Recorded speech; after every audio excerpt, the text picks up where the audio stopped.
Selamat menunaikan ibadah salat maghrib bagi Anda yang menjalankan, khususnya di wilayah Jakarta dan sekitarnya. Sapa Indonesia Malam kembali membahas sinyal reshuffle yang juga terlihat dari parlemen di Senayan. Ketua Komisi 1 DPR dari fraksi PDI Perjuangan sempat memperkenalkan wakilnya Budi Jiwandono akan bergeser ke kursi eksekutif saat rapat tertutup dengan Menteri Pertahanan Senin lalu. Saat dikonfirmasi, Utut menyebut komentar itu hanya bercanda. Saat buka rapat kerja di Komisi 1 itu soal katanya ada Mas Budi mau jadi menteri, itu maksudnya gimana sih Pak? Itu guyonan aja supaya Mas Budi di kadang rapat-rapat tertentu banyak mendengar. Karena salah satu problem negara kita itu sekarang sulit mendengar. Kalau kan jadi pemerintah kan mesti ditanya mendengar. Kita sering bertanya terus pulang. Nah, jadi saya guyonan, tapi kalau yang tahu ya Pak Presiden atau tanya kepada Dasko. Isu reshuffle jilid 5 kembali muncul setelah DPR mengesahkan Wakil Menteri Keuangan Thomas Jiwandono sebagai Deputi Gubernur Bank Indonesia 2026-2031. Namun hingga hari ini Istana masih belum mengumumkan secara resmi perombakan di tubuh Kabinet Merah Putih. Apakah perombakan ini juga akan memasukkan nama dari partai koalisi? Kita akan bahas bersama 3 narasumber yang hadir di studio Kompas TV. Ada Ahmad Irawan, politisi Partai Golkar, ada juga Ansi Lema, juru bicara PDI Perjuangan, dan Ray Rangkuti selaku Direktur Eksekutif Lingkar Madani. Selamat malam Bapak-bapak semuanya, Bang Ansi, Mas Irawan, juga Bung Ray. Ya, ini kita masih menerka dulu ya. Apakah itu akan kejadian? Jilid 5 loh ternyata ya, ini sudah mau jilid 5. Yes or no-nya ya. Secara normatif itu pasti hak prerogatif Presiden. Itu tidak bisa diganggu-gugat, tapi marilah kita membaca sinyal-sinyal menuju ke sana. Kalau dari Golkar yang ada di dalam koalisi Pak Prabowo, sudah semakin gencar belum desas-desusnya di dalam internal? Kami sih malah nggak pernah nggak pernah mendengar desas-desus tersebut, dan juga nggak tertarik juga mendiskusikan desas-desus tersebut kami di dalam, karena sejak awal kami memang menganggap pandangan kami di Partai Golkar kaitannya dengan menteri-menteri itu menjadi hak prerogatif Presiden. Hak prerogatif ini kan ada orang mengatakan embody, ada inherent di dalam tubuh Presiden, dan memang dalam konteks kita partai atau kami di DPR fraksi Partai Golkar menghormati misalnya di Undang-Undang Dasar 1945 mengatakan bahwa terkait dengan pengangkatan pemberhentian di pasal 17 itu mengatakan itu wewenangnya Presiden. Tapi waktu itu kan Bang Melki sempat bilang mudah-mudahan harapan Golkar tidak ada kursi yang dikurangi. Oh, kalau itu kan biasa, orang berharap, orang minta, orang berdoa kan ya biasa-biasa aja sama sekali. Tetapi dalam konteks reshuffle kabinet ini kaitannya dengan hubungan kelembagaan negara antara DPR Presiden, kami selalu memandang bahwa ini kan dalam kerangka check and balance-nya gitu. Dan kaitannya dengan pemilihan menteri-menteri, pengangkatan, pemberhentian itu wewenang penuh oleh Presiden, kecuali lembaga-lembaga negara lain yang memang membutuhkan pertimbangan, persetujuan atau harus dipilih oleh DPR, baru kami tertarik untuk mendiskusikan termasuk desas-desus yang dimaksud tadi. Tapi kalau otoritas Presiden ya silakan aja Presiden. Nah, ngomong-ngomong ini kan memang otoritas Presiden, Bang Ray. Tolonglah dibaca. Kan memang haknya Presiden, tapi Bang Ray bisa membaca lah. Dari sekarang yang Bang Ray lihat, apakah memang tarik ulurnya ini masih kencang atau Presiden butuh pertimbangan yang sangat matang untuk merombak? Karena artinya kan kalau dirombak bisa jadi ada jatah partai politik yang akan berkurang, dikurangi atau ada yang bertambah. Ya. Saya kira 3-4 hari yang lalu kita juga diskusi di sini ya, di Kompas ini. Saya mengatakan saya tidak melihat gejala Pak Prabowo itu akan berani melakukan reshuffle. Kenapa tuh? Dan itulah yang kita lihat setidaknya hari ini gitu. Sampai sekarang lah. Iya, nggak tahu besok lusa kan kita nggak tahu. Karena masalahnya pada pribadi Pak Prabowo sendiri menurut saya. Kenapa? Ya, beliau ini mungkin semacam terkungkung oleh narasi harmoni. Gitu. Harmoni itu membuat beliau menjadi nggak berani kota sana, kota sini. Kalau ambil sini nanti dia teriak gimana? Ambil sini dia teriak. Gejolak di internal koalisi. Dia. Jadi Pak Prabowo sangat menyukai kata kalimat harmoni itu, sehingga karena kata harmoni itu nggak terlalu cakap atau nggak terlalu berani untuk mengambil sesuatu yang membuat teman koalisinya akan gusar gitu. Nah oleh karena itu saya mengatakan kalaupun mungkin ada reshuffle, lebih pada menteri-menteri yang mungkin tidak berhubungan langsung dengan apa namanya itu ya partai politik gitu ya. Profesional. Ya mungkin kelompok-kelompok profesional atau wakil-wakil profesionalnya gitu. Dan sejauh ini dari 7 nama atau 7 instansi kementerian yang mulai disebut-sebut akan berganti itu, memang betul kan, cuma ada satu orang yang kelihatan dari partai politik, dalam hal ini adalah dari Golkar. Lainnya itu umumnya adalah orang-orang yang memang berasal dari swasta gitulah kira-kira ya. Nah kalau kita merujuk ke nama-nama yang beredar ya, ini beredar di media yang saya rujuk itu kan, misalnya Pak Pratikno kan, Pak Sakti kan, kemudian Pak Bung Matalius Pigai gitu ya, lalu Menteri apa namanya ini ya, Menteri apa istilahnya itu, pariwisata gitu ya. Nah jadi itu kan semua swasta tuh, menteri-menteri swasta kan. Nah oleh karena itu kalau itu dilakukan terjadi pun, pesan utamanya sih menurut saya adalah Pak Prabowo mau meminimalisasi gitu ya peran atau keterlibatan menteri-menterinya Pak Jokowi.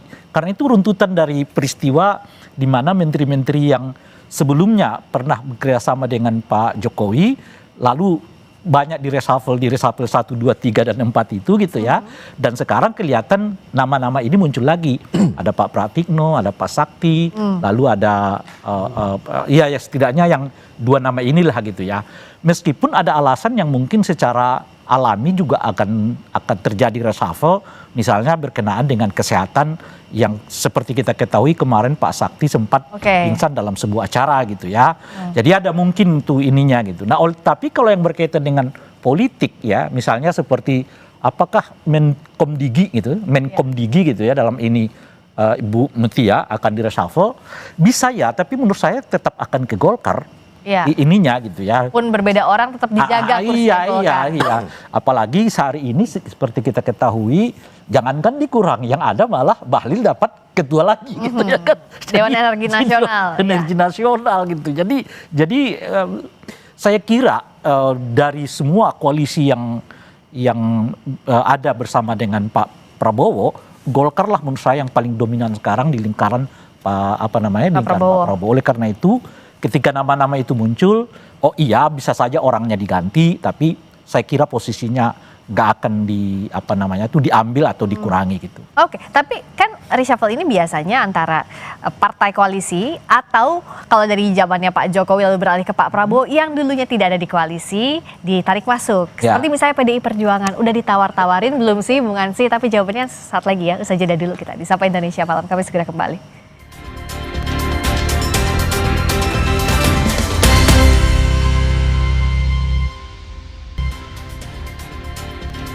Kita masih membahas soal desas-desus reshuffle, kapan, apakah akan terjadi atau tidak, bersama dengan Ahmad Irawan, politisi Partai Golkar, ada juga Anies Lema, juru bicara PDI Perjuangan, dan Bung Ray Rangkuti, Direktur Eksekutif Lingkar Madani. Menjawab pertanyaan yang tadi, silakan Bung Ansy, apakah sudah ada tawaran-tawaran dari Istana untuk PDI Perjuangan? Yuk gabung yuk ke kabinet. Kalau PDI Perjuangan kan sikap politiknya jelas ya, rujukannya pada Kongres kelima beberapa waktu lalu di Bali. Dan itu posisinya kita berada di luar pemerintahan. Memainkan peran sebagai penyeimbang dua fungsi. Jika kebijakan dan arah pembangunan menurut PDI Perjuangan sesuai dengan konstitusi dan sejalan dengan kepentingan masyarakat, kami akan memainkan peran sebagai mitra strategis. Ikut memberikan dukungan, support. Tetapi jika memang ada hal-hal yang perlu dikritisi, maka memainkan peran sebagai mitra kritis. Jadi tetap bermitra dengan pemerintah, tetapi juga tetap bisa menampilkan kritisisme. Jadi itulah posisi PDI Perjuangan sebagai partai penyeimbang hari ini. Kalau soal reshuffle, PDI Perjuangan itu partai yang taat konstitusi, taat aturan. Kita sadar betul dalam sistem presidensil, urusan reshuffle itu prerogatif presiden. Itu kewenangan mutlak beliau. Jadi yang tahu hanya presiden dan Tuhan Allah, kan begitu. Beliau yang tahu apa urgensinya reshuffle, kapan reshuffle dilakukan, siapa yang harus diganti dengan siapa. Jadi alat ukurnya, parameternya itu sepenuhnya ada pada Presiden Prabowo Subianto dalam hal ini yang memimpin Indonesia pada saat ini. Jadi kalau bicara reshuffle ya PDI Perjuangan itu tahu betul di mana yurisdiksi dan kami membatasi diri untuk bicara lebih jauh. Sementara prinsip dasar kalau mau melakukan reshuffle ya orientasinya harus pada kepentingan rakyat. Yang kedua, berharap bahwa pemerintah ini bisa kemudian bekerja lebih efektif, ya, lebih solid dan lebih loyal pada presiden dan lebih fokus. Ya para menteri hari-hari ini harusnya fokus saja bekerja menjalankan visi misi presiden, ukir prestasi, buat legacy. Itulah yang ditunggu oleh rakyat Indonesia ini, kan begitu. Jadi tadi Ditawarin atau enggak? Wah, kalau misalnya prerogatif presiden, ya, tapi sebenarnya kan dari awal kan adalah upaya untuk dari Presiden Prabowo untuk juga mengajak PDI Perjuangan berada dalam satu barisan dalam pemerintahan ini. Oke. Tetapi Kongres dan juga Ketua Umum kami Ibu Mega melihat bahwa posisi yang paling tepat diambil oleh PDI Perjuangan saat ini adalah seperti saat ini penyeimbang jadi partai penyeimbang. Karena apa? Karena kalau semua sudah masuk dalam pemerintahan, ya ini akan membuat kemudian ruang diskursus, dialektika, perbedaan pendapat itu mungkin juga tidak akan muncul.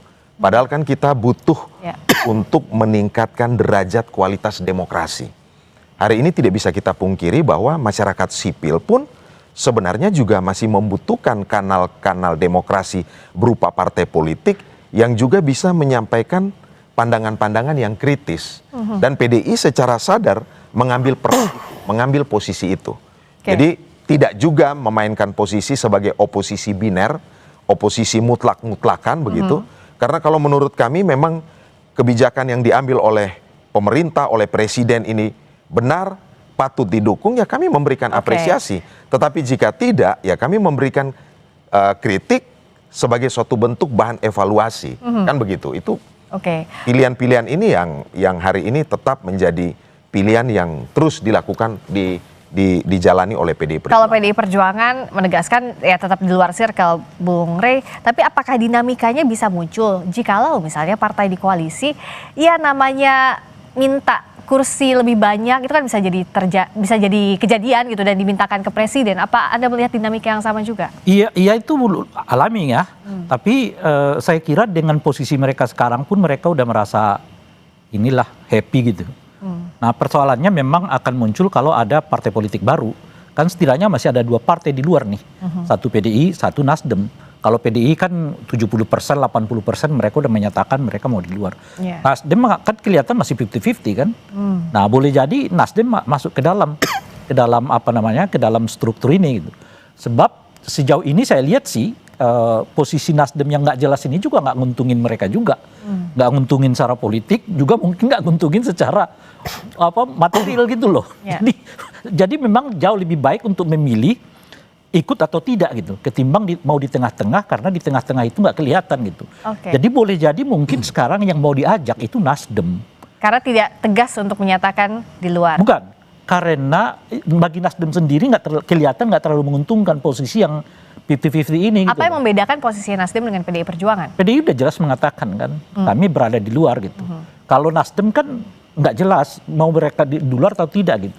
Kalau misalnya kita uji dari soal sikap, katakanlah soal pilkada langsung dan tidak langsung, PDI jelas menolak kan.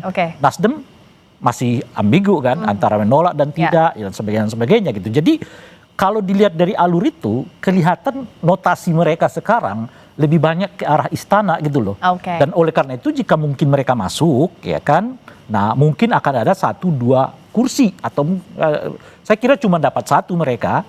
Boleh jadi nanti ada 1 kursi dari partai politik yang dikeluarkan, dan boleh jadi itu mungkin keluarnya dari Golkar. Nah itulah yang mungkin sedang terjadi nih gitu ya. Dan boleh jadi orang Nasdemnya yang akan masuk ke Komdigi, mengingat background dari Pak Surya Paloh kan adalah orang yang bergerak di dunia media kan, digital atau apapun macam-macam dan sebagainya gitu. Gimana Golkar tanggapi itu? Ada kemungkinan misalnya bisa jadi misalnya kursi Golkar yang diambil so far gimana? Apakah jumlah kursi akan memengaruhi soliditas Golkar dalam mendukung Pak Presiden?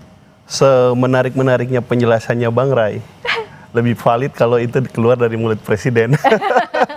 Kalau bukan Pak Prabowo yang ngomong, ya, Mas, ya, karena aman-aman sekali aja. lagi bahwa itu adalah hak prerogatif presiden. Tetapi beginilah bahwa Partai Golkar itu begini, fraksi itu memandang kaitannya dengan isu reshuffle kabinet dan kemudian posisi Partai Golkar di dalam pemerintahan ini. Bahwa ada di dalam atau di luar pemerintahan, Partai Golkar tetap bisa menjadi kanal masyarakat sipil seperti tadi yang disampaikan oleh teman-teman dari PDI tersebut. Bahkan misalnya saya sebelum ke Kompas ini, ketemu dulu dengan masyarakat sipil yang tergabung dalam koalisi masyarakat sipil untuk pembaharuan reformasi undang-undang pemilu. Jadi itu sebenarnya tidak mempengaruhi posisi atau di dalam atau di luar pemerintahan kaitannya dengan komunikasi dengan masyarakat sipil.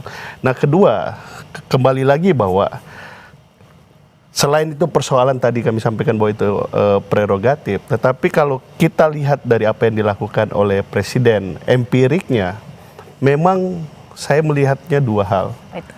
Presiden itu dalam melakukan reshuffle kabinet, satu itu kaitannya dengan kebutuhan itu sendiri.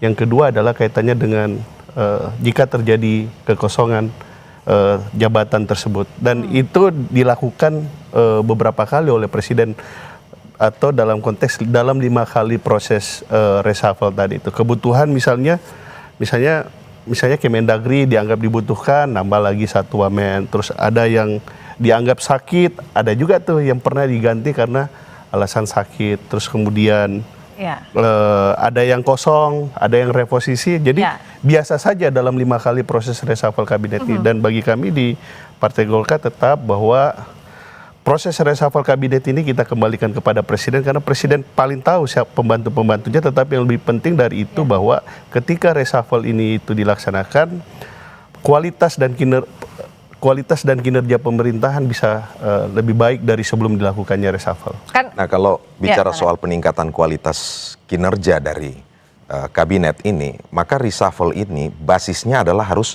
evaluasi atas dasar prinsip meritokrasi dan prinsip teknokrasi. Karena apa? Karena hanya second kabinet atau kabinet yang memang punya keahlian, punya fokus dalam bekerja yang bisa membuat transformasi berupa perubahan yang memang menunjukkan ada kualitas gitu loh. Jadi evaluasinya basisnya harusnya pada kinerja.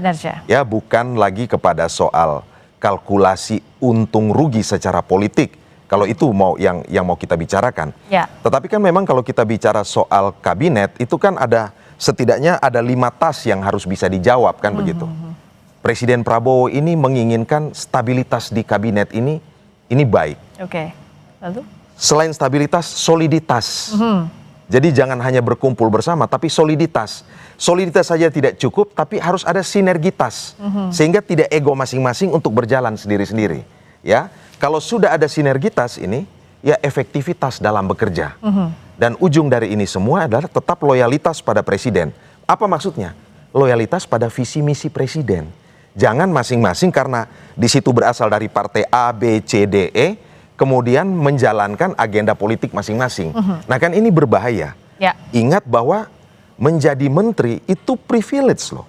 Itu suatu keistimewaan yang dimiliki oleh sangat sedikit orang dan mendapatkan mandat dari presiden, maka kesempatan itu harus digunakan sebaik mungkin oleh para pembantu presiden, para menteri kita ini begitu. 5 tas dalam 5 reshuffle kabinet, jelang 5 reshuffle kabinet ini kalau jadi, apakah memang sudah sesuai dengan tadi memperhatikan kinerja atau masih dominan kalkulasi politik, Bung Rey? Tapi nanti jawabnya saja sampai Indonesia Malam, kami segera kembali. Itu jangan.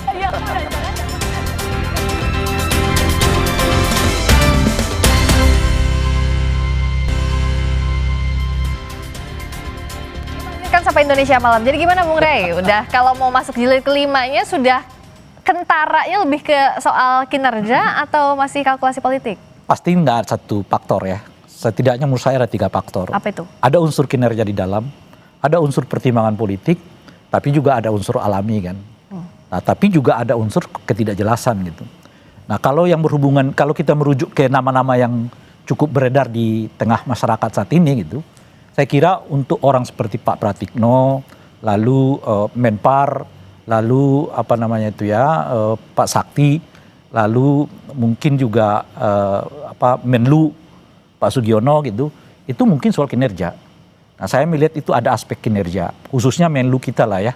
Mungkin Menlu kita ini salah satu menteri yang jumlah kehadirannya di negara lain itu sedikit. Dibandingkan malah oleh presidennya. Presidennya udah keliling sampai 36 kali kan dalam setahun ini. Saya nggak tahu Menlu kita sudah keliling ke beberapa tempat atau tidak gitu ya. Nah, yang kedua juga karena dia rangkap jabatan kan. Dia sekaligus jadi sekjen partai yang menghajatkan memang beliau harus ada di dalam negeri. Sebab ketua umumnya sedang menjabat sebagai presiden. Sementara ketua harian tidak ada gitu. Jadi mungkin ini akan disiasati. Jadi oleh karena itulah kinerjanya kelihatan sangat lambat. Sangat tidak mengejar ya banyak isu di luar negeri gitu. Itu faktor yang saya sebut kinerja. Menpar sih saya kira cocok juga diganti. Karena banyak event yang semestinya bisa dijadikan sebagai alat kita untuk mempromosikan wisata, itu seperti terlihat saja. Kan setidaknya ada 3 aspek tuh. Ada pariwisata yang berhubungan dengan dengan musik, ada yang berhubungan dengan budaya, dan ini yang paling penting juga soal makanan. Makanan kita relatif dikenal di luar negeri itu sebetulnya kan bukan karena promosi hebat dari pemerintah, tapi karena agen-agen dari ekspatriat kita di luar negeri yang begitu aktif memperkenalkan makanan-makanan di Indonesia, ya meskipun tentu ada kerja-kerja yang dilakukan oleh pemerintah. Ya, kita tahu juga ada dubes-dubes kita buka ini macam-macam dan sebagainya. Itu faktor kinerja tadi. Kinerja. Tapi khusus kepada Pak Natalius, saya justru bingung nih melihatnya. Jadi kalau saya sebut kinerja, ya, tapi kinerja tidak terlihat kinerjanya karena memang posisi dari kementerian ini sendiri membingungkan gitu loh. Sebagai Menteri Hukum, Menteri HAM, kan objeknya itu kan sebetulnya adalah pemerintah gitu. Dan dia berada di dalam pemerintah itu sendiri. Bagaimana ia melakukan penilaian terhadap kinerja pemerintah sendiri? Jadi agak membingungkan. Yang saya sebut kalau dia dimasukkan ke menteri pendekatannya hukum, ada menteri hukum. Kalau dia pendekatannya kepada penegakan hukum, ada aparat keamanan, namanya polisi, jaksa, macam-macam gitu. Oleh karena itu bagi saya ya, ini posisi yang membingungkan, dan oleh karena itu menurut saya ini lebih bagus ditiadakan aja. Jadi Menteri HAM itu ditiadakan atau digabung lagi seperti dahulu ke Menteri Hukum. Jadi bukan soal Nataliusnya menurut saya itu. Ini soal posisinya. Desainnya ini mau diapain gitu. Berarti ada kinerja. Job desk-nya itu kita nggak tahu ini apa dan sebagainya gitu. Tapi juga ada soal politik. Ya. Politik itu ya ada 2 di sini. Satu adalah minimalisasi pengaruh Pak Jokowi di dalam kabinetnya Pak Prabowo. Maka nama-nama yang kita sebutkan tadi kan, Pak Sakti yang juga kan identik dengan Pak Jokowi sebelumnya. Ya, kemudian juga Pak Pratikno gitu dan sebagainya gitu. Tapi jangan lupa kalau yang terkait dengan Golkar yang saya sebutkan tadi itu bisa saja diresapel dengan memasukkan Nasdem.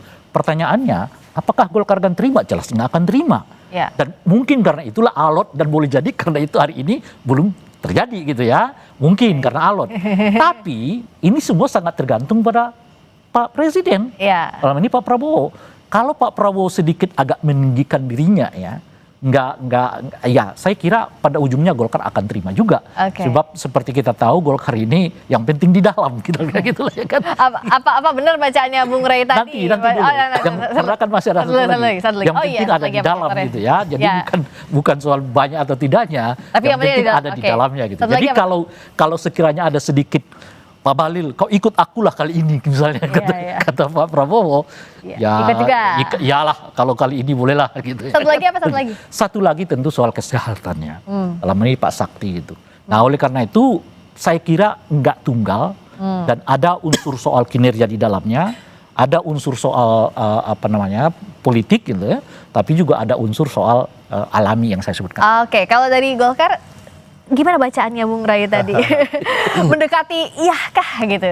Ya tentu kan bagi kami presiden itu punya kewibawaan, harus kami jaga. Dan bagi kami di Partai Golkar ya ketua umum berdiskusi dengan presiden sesuatu yang sehari-hari lah dilakukan oleh Pak Bahlil selaku ketua umum Partai Golkar ataupun selaku Menteri SDM. Jadi bukan dalam konteks bahwa ketua umum Partai Golkar mendikte presiden atau sebaliknya, enggak. Relasi ini adalah relasi yang sangat baik dan Partai Golkar sangat menghormati dan menjunjung tinggi yang disebut dengan hak prerogatif itu tidak ada seperti yang disampaikan oleh Bang Ray. Kami serahkan sepenuhnya kepada Presiden terkait dengan hal tersebut. Dan Fiona, dan yang kedua bahwa fokus Partai Golkar adalah karena Presiden kami terikat untuk mensukseskan Presiden program-programnya, maka fokus kami saat ini tadi karena pemerintahan ini tidak ada dalam ruang yang hampa, tentu tugas utama Partai Golkar adalah bagaimana menjaga stabilitas pemerintahan. Yang kedua adalah fokus kami adalah bagaimana mewujudkan visi, misi, dan program-program Presiden yang memang telah disampaikan pada saat pemilu, disampaikan kepada rakyat. Itulah yang sebenarnya menjadi tugas dan fokus Partai Golkar pada saat ini. Urusan reshuffle itu adalah menjadi urusan Presiden dan hak prerogatif Presiden. Kalau dari itu yang bisa kami sampaikan. Itu sikap Golkar. Kalau PDI Perjuangan kan masih jadi pertanyaan karena untuk yang ada di luar pemerintahan, PDI Perjuangan ini posisinya paling kuat sekarang. Nah, apakah godaan jumlah kursi ini akan memengaruhi sikap PDI Perjuangan ke depan? Katakanlah 1, 2, 3 kursi ditawarkan atau harus lebih dari sekian misalnya. Ada demikian atau enggak, Bung? Saya kira jelas ya, politik PDI Perjuangan itu pada rujukannya pada values, pada nilai. Kami sampaikan betul bahwa demokrasi yang sehat itu perlu ada checks and balances. Dan checks and balances itu menurut kami memainkan peran penyeimbang sebagai mitra strategis dan mitra kritis. Itulah yang paling ideal. Kan begitu. Jadi politik itu bukan sekedar harus ada dalam kekuasaan, tapi juga di luar kekuasaan menjadi sparring partner, memainkan peran sebagai sparring partner, itu juga sehat bagi pengembangan kualitas demokrasi. Yang kedua, kaitan seperti yang tadi dikatakan oleh teman-teman, betul bahwa kabinet itu juga merepresentasikan politik.